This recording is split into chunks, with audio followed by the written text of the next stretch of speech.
جنگ ہو رہی ہے، جنگ نہیں ہو رہی، جنگ ہو رہی ہے، جنگ نہیں ہو رہی، لیکن بہرحال امریکہ اور ایران کے درمیان کشیدگی ایک بار پھر انتہا کو پہنچ گئی ہے،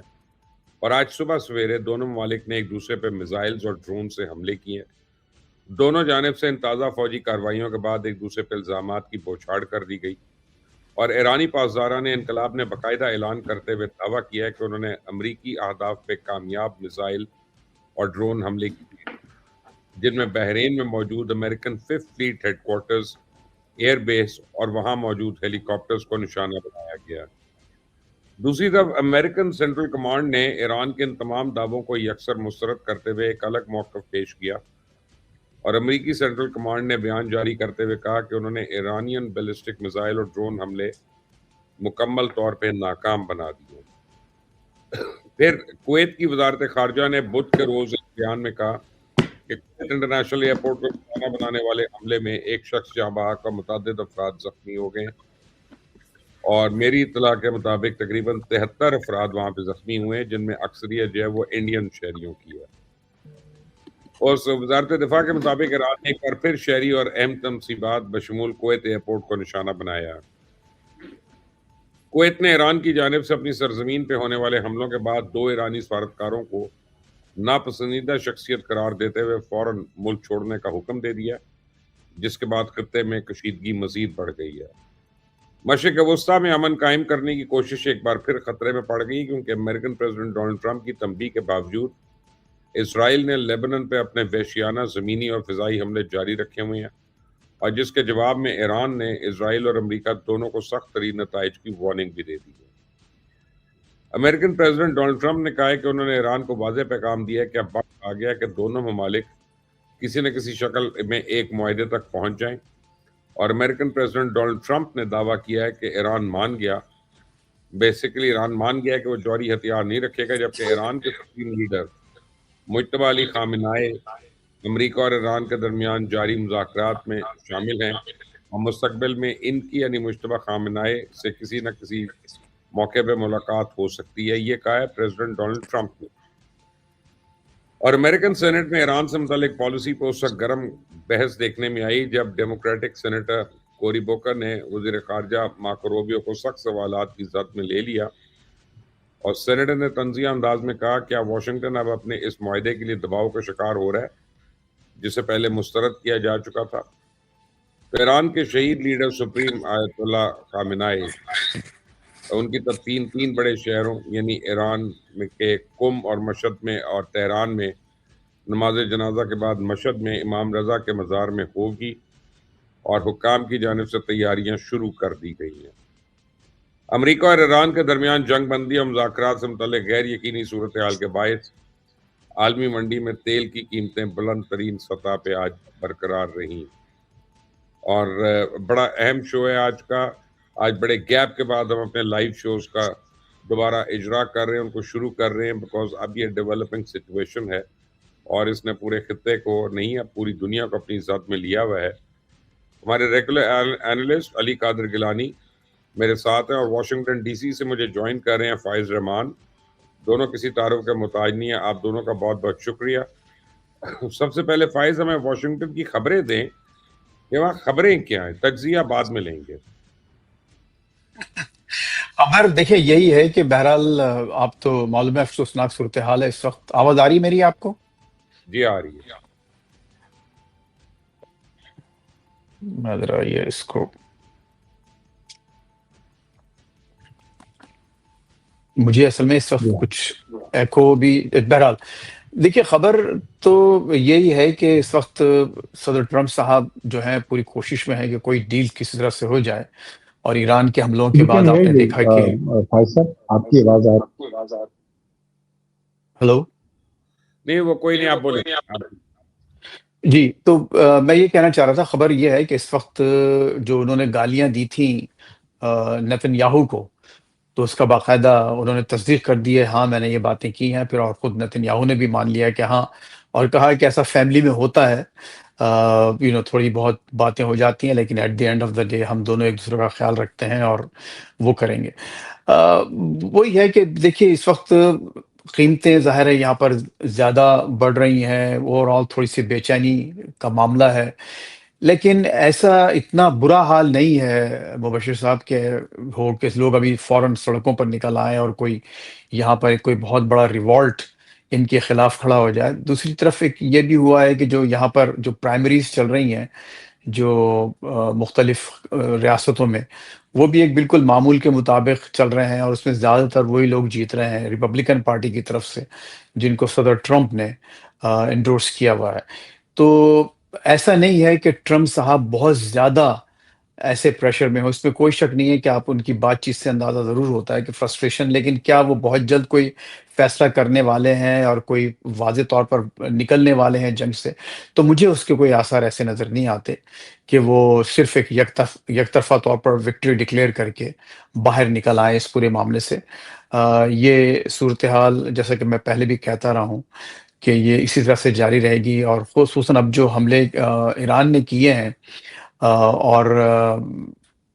ظاہر ہے کہ افسوسناک صورتحال ہے کویت میں، جس طرح کے ایئرپورٹ تباہ کیا گیا ہے، اور پھر وہاں پر کچھ سفارت خانے بھی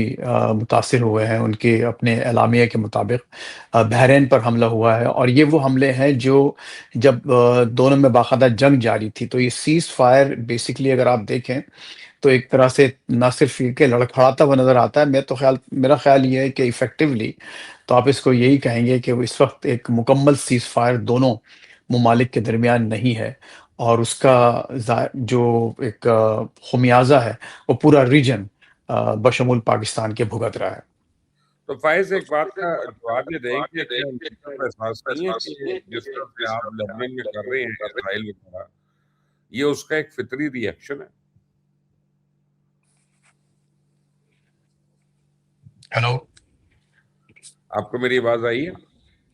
آپ کی آواز دوبارہ کہیے، سوال پلیز۔ میں نے کہا کہ جس طرح سے اسرائیل جو ہے وہ لیبنان کے اندر یعنی تباہیاں کر رہا ہے اور شہادتیں ہو رہی ہیں بچوں کی بھی، سکولز کو ٹارگٹ کر رہا ہے، تو اس کا ایک فطری رد عمل تو ہونا ہے نا؟ دیکھیے، وہی میں ظاہر ہے کہ وہ نہ ان کے ایران کے بہاف سے کچھ بول سکتا ہوں، اور اسرائیل کے ہم سب کو معلوم ہے کہ جو بھی اس وقت ہے وہ ظلم ہے، اسرائیل ظاہر ہے ظلم کر رہا ہے، اور پوری دنیا اس کے خلاف ہے، اور خصوصاً خود صدر ٹرمپ نے اس پر جو گالی گلوچ کی ہے نیتن یاہو کے ساتھ، وہ لبنان کی سچویشن پر ہی کی ہے۔ لیکن وہ لگتا یہی ہے کہ یہ جو موقع ہے سیز فائر کا،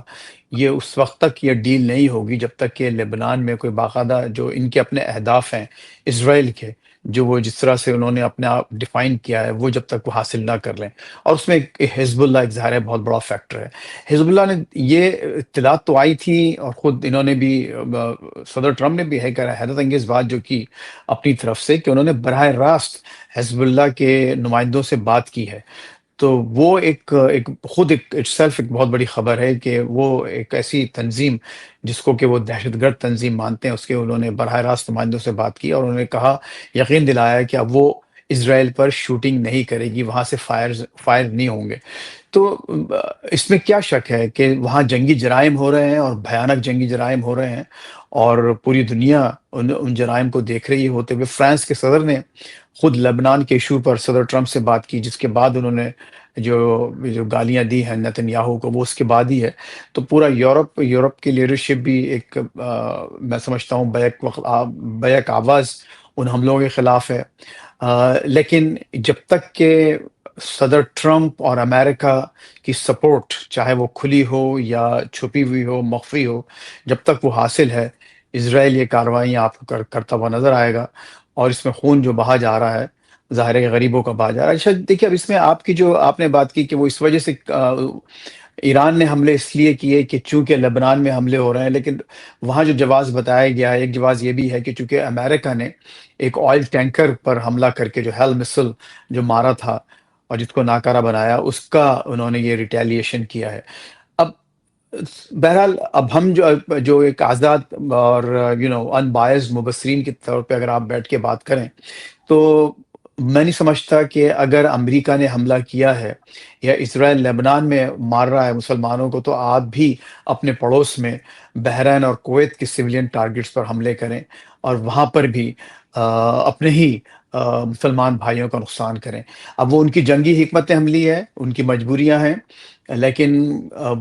کم از کم اس آپ صحیح کہہ رہے ہیں، کیونکہ وہ چاہے بچوں کو ٹارگٹ کر لیں، بار بار کریں اور بچے شہید ہوتے جائیں، کوئی بات نہیں، یہ کیئرفل ہو جائیں، وہ بالکل کیئرفل نہ ہو. نہیں دیکھیے، دو مختلف سچویشن ہے نا، اس کو آپ کیسے کمپیئر کریں گے؟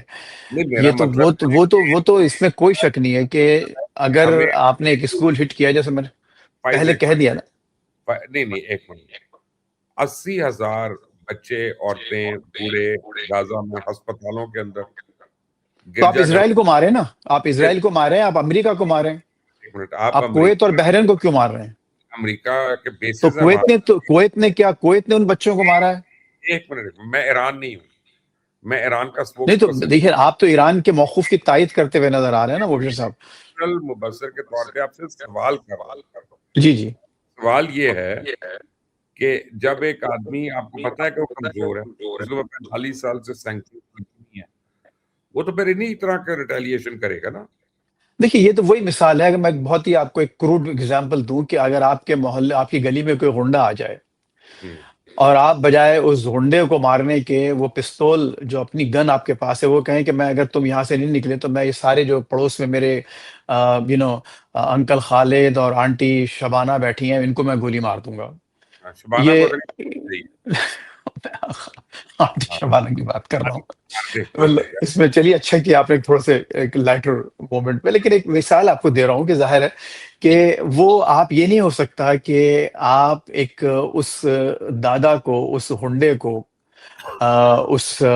مافیا باس کو جو کہ آپ کے محلے میں گھس گیا ہے، اس کو نکالنے کے لیے آپ اپنے محلے کے لوگوں کو قتل کرنا شروع کر دیں. اور یہ ایگزیکٹلی یہاں یہی ہو رہا ہے کہ آپ امریکہ کو نکالنا چاہتے ہیں لیکن مار آپ رہے ہیں اپنے ہی بھائیوں کو، اور جن کے ساتھ آپ ہزاروں سال سے رہ رہے ہیں اور مزید ہزاروں سال رہیں گے. وہ تو نہ وہ کہیں جا رہے ہیں نہ آپ کہیں جا رہے ہیں. اور دوسری طرف اگر آپ یہ دیکھیں تو آپ نے ان کا موقف درست ثابت کر دیا، جس کی وجہ سے انہوں نے یہ اپنے اڈے دیے تھے امریکہ کو. یہ الگ بات ہے کہ امریکہ اپنی نالاقی سے ان کو کی وجہ سے ان کو سپورٹ نہیں کر پایا، لیکن جو اڈے امریکہ نے ان کو دیے تھے یا انہوں نے لیے تھے اور جو بلینز آف ڈالرز خرچ کیے تھے، وہ اس لیے کیے تھے نا کہ ایران سے ان کو بچایا جائے گا. تو ایران سے جن حملوں کی توقع اور ڈر تھا، آج ایگزیکٹلی وہی چیز ہو رہی ہے. اور وہ خود ہی اب کہہ رہے ہیں کہ دیکھیے، ہمارا موقف درست تھا کہ اگر ہم نے ایک باہر کی ایک پاور کو بلا کر اس ریجن میں بٹھایا تھا یا وہ خود آ کے بیٹھ گئی تھی، تو اس کی وجہ یہ ایران تھا. یہ ایران کی ایران کی جو پالیسی رہی ہے اوور دی ایئرس. تو آج آپ اگین دیکھیے، میں ظاہر ہے کہ میں اس سچویشن میں نہیں آنا چاہتا جہاں میں اس طرح سے ایک اس میں کوئی شک نہیں، جیسے کہ آپ نے فرمایا کہ وہ خود ایک مظلوم ملک ہے. ہاں چلے، مجھے 3 سوالوں کے جواب دے دو. جی. 10 مہینے پہلے جب یہ جنگ تھی تو اس وقت پریزیڈنٹ ٹرمپ اور نیتن یاہو نے برملا یہ کہا کہ ہم نے ایران کے جوہری تنصیبات کو مکمل طور پہ تباہ کر دیا. پھر انہوں نے کہا کہ ہم نے ان کا میزائل پروگرام جو ہے اس کو تباہ کر دیا،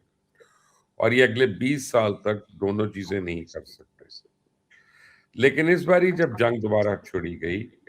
تو یہی کہا گیا کہ جوہری تنصیبات جو ہیں وہ بالکل یہ نیوکلیر بنانے کے قریب ہیں اور ہائپر بیلسٹک میزائلز بنا رہے ہیں لانگ رینج کے. اب ہمیں خطرہ ہے، ہماری اس کو خطرہ ہے. تو 10 مہینے میں آپ کو ہی پتا اور مجھے بھی پتا ہے کہ وہ کیپیبلٹی تو ڈیولپ نہیں ہونی. بلکہ اس جنگ کو شروع کرنے سے پہلے جو شرطیں تھیں، اب وہ شرطیں مختلف ہو چکی ہیں. Strait of Hormuz was totally peaceful before the war started. Gulf countries کے اوپر ایک بھی راکٹ نہیں برسا تھا بفور دا وار اسٹارٹیڈ. کسی امریکن بیس پہ حملہ نہیں ہوا تھا before the war started. So by starting this war and killing their top leadership and top یعنی ریلیجس لیڈرشپ، یہ ایسی بات ہے کہ آپ اٹلی پہ حملہ کرتے ہیں اور پوپ کو آپ اپنا اسیسینیٹ کر دیتے ہیں اور پھر آپ کہتے ہیں ہمیں وکٹری ہو گئی، اور اس کے بعد کہتے ہیں لوگ ہم پہ غصہ کیوں نکال رہے ہیں. تو ٹھیک ہے، نہیں نکالنا چاہیے ان کو، میں آپ کا موقف مان لیتا ہوں، یہی کہہ سکتا ہوں میں، اور کیا کہوں. میرا دیکھیے موقف نہیں ہے، میں تو ایک آپ کو جو فیکٹ آن دا گراؤنڈ بتا رہا ہوں کہ ظاہر ہے وہاں ایسا ہوا، اور دیکھیے آپ کی بات بالکل درست ہے مبشر صاحب، آپ جو فرما رہے ہیں کہ فیکٹ آن دا گراؤنڈ یہ بالکل بالکل ہے فائق جی بھائی، فیکٹ آف دا گراؤنڈ یہ ہے، آن دا گراؤنڈ یہ ہے کہ اسرائیل دنیا کا واحد ملک ہے جس کی باؤنڈریز کا تعین آج تک یونائٹڈ نیشنز نے نہیں کیا۔ وہ جب چاہتا ہے کسی ڈائریکشن میں نکل جاتا ہے، 15 میل 20 میل،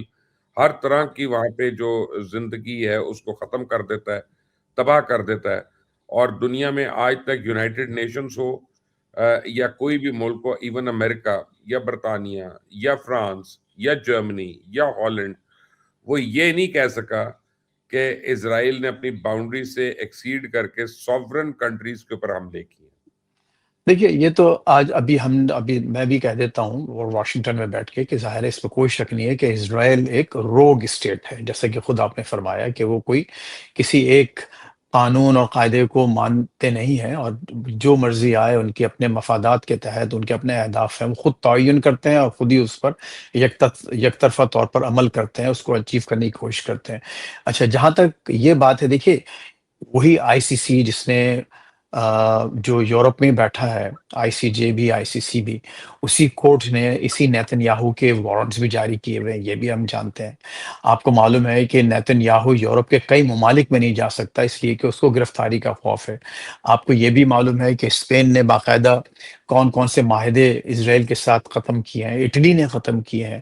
فرانس نے باقاعدہ بہت سے ایسی ان کے ساتھ جو تعلقات ہیں ان کو توڑا ہے۔ تو ایسا یہ نہیں ہے کہ اس وقت دنیا نہیں سمجھ رہی ہے، دنیا ڈیفینیٹلی سمجھ رہی ہے، اور یہی وجہ ہے کہ جو پریزیڈنٹ ٹرمپ نے جب بات کی تو یہی بات کی نا کہ تم یہ کیا بدتمیزی، جو انتہائی سخت الفاظ استعمال کیے گا، اور پھر بعد میں انہوں نے دہرایا اپنے انٹرویو میں کہ جو وہ کچھ کر رہا ہے لیبنان میں اور جو کرتا آ رہا ہے اس کی اجازت نہیں دی جا سکتی۔ تو کہیں نہ کہیں تھوڑے بہت بریک لگائے جا رہے ہیں، وہ ایک روگ اسٹیٹ ہے، اس میں کوئی شک نہیں ہے، اور جس کی اپنی لیجیٹمیسی بھی اس وقت کویسچن میں ہے، اس کے تمام ایکشنز کی، اس کی اپنا، یعنی وہ خود صدر ٹرمپ نے کہا، یعنی آج دیکھیے ایک اور بات بھی انہوں نے کہی کہ اگر میں نہیں ہوتا تو اسرائیل کا وجود ختم ہو چکا ہوتا، یہ بھی کہا انہوں نے۔ تو اب وجود اگر صرف ٹرمپ کی وجہ سے اگر اس کا وجود قائم ہے تو آپ یہ بھی مانیے نا کہ پوری دنیا اس کے خلاف ہے، اور اس دنیا میں یورپ بھی آتا ہے جن ممالک کا آپ نے ذکر کیا۔ تو بہرحال انسانیت جانتی ہے کیا ہو رہا ہے، وہاں سب کچھ ہے، اس میں کوئی شک نہیں، لیکن ہم اگر اس کرائسس کو دیکھتے ہیں، آپ نے بالکل درست فرمایا کہ بالکل پرسکون تھا، اور میں اسی خیال کا حامی ہوں شروع سے کہ جو پریزیڈنٹ اوباما نے جو ڈیل کی تھی ایران کے ساتھ، اور جس طرح سے انہوں نے کنٹین کیا تھا اس پورے معاملے کو، اور ایران کو بھی تھوڑا بہت ریلیف ملا تھا، کچھ ان کے فنڈز بھی واپس ہوئے تھے، اور وہ کچھ معاملات اپنی جس طرح سے بھی اپنا وہ تیل بیچ رہے تھے، ایک ان کی کرنسی بھی اتنی نہیں گری تھی، اکانومی بھی اتنی تھوڑی بہت چل رہی تھی، ہزاروں لوگ شہید بھی نہیں ہوئے تھے۔ وہ جنریشن جو کہ بہت ہی رسپانسبل جنریشن تھی لیڈرشپ کی، جس میں آیت اللہ خامنہ خود جو شامل تھے، تو ان سب کو آپ نے ایلیمنیٹ کر کے ایک ایسی جنریشن کو اب آپ اقتدار میں لے کے آ گئے ہیں، اب جن کے پاس ایک جو نہ صرف یہ کہ زیادہ انرجائزڈ ہیں اور اپنے جو حقوق کے لیے زیادہ بہتر طور پر لڑنا جانتے ہیں۔ وہ بزرگ جو ان کو تھوڑا پیچھے ہٹا کے رکھا کرتے تھے، ان بزرگوں کو تو آپ نے ان کی چھٹی کر دی۔ تو یہ اس میں کوئی شک نہیں ہے کہ کوائگمار میں پھنسے ہیں ٹرمپ صاحب، بہت بڑی غلطی کی، نہ صرف ٹرمپ نے غلطی کی بلکہ اسرائیل نے بھی غلطی کی بہت بڑی۔